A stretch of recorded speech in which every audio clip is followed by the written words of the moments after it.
G'day, me again. Video number 2 of the channel. So if you're new here, welcome. Like, subscribe, share, all that stuff. I'm new to this, so if these videos are amateur hour, bear with me because I have no idea what I'm doing. Got another poem for you. I was at home group today, and we were talking about. Actually, we're talking a lot about forgiveness, but we got onto the topic of the little things, the little testimonies of God and of things that God does for us. And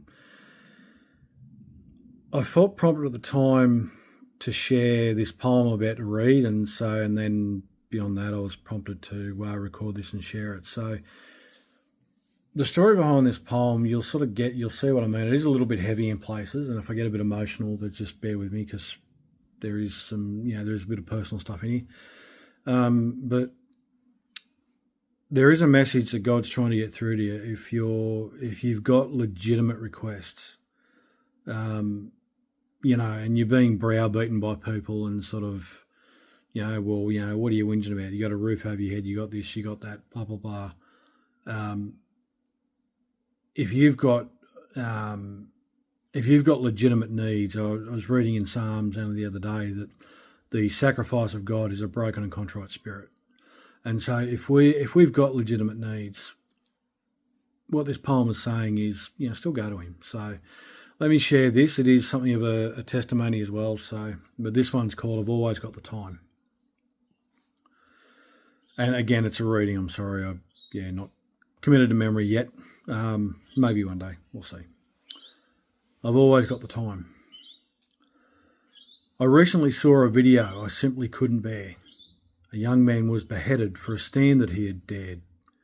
Put my life in perspective, the petitions that I make, the arrogance of my comfort while Abba's heart it breaks. A roof I have to shield me from the elements outside, and food upon the table in the house that I abide.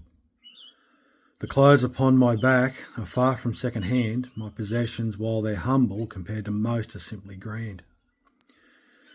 If I have to buy generic, I rant and rave and whinge. If I'm not up with the Joneses, I'm on a shopping binge. If someone's car is better, mine's 6 months old, I'll trade it in.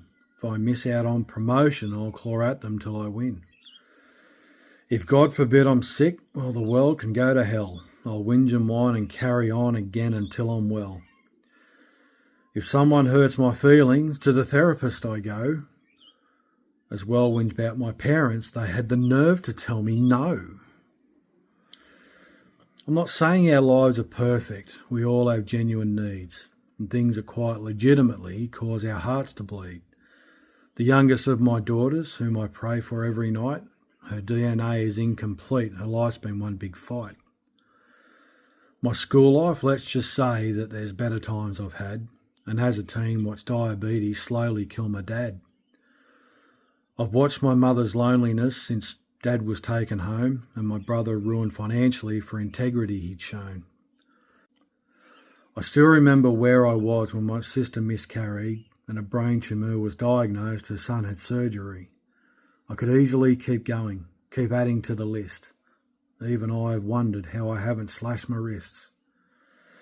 The answer there is simple. I have Jesus in my life. But that video now haunts me. Have I ever seen real strife? I've lived a fairly sheltered life, born and raised in Oz, a product of the Western world, a whinger without a cause. I complain when I'm caught speeding and forced to pay the price. That young man's crime, he had the guts to make a stand for Christ. Could I pay a martyr's price, let go of all that's dear?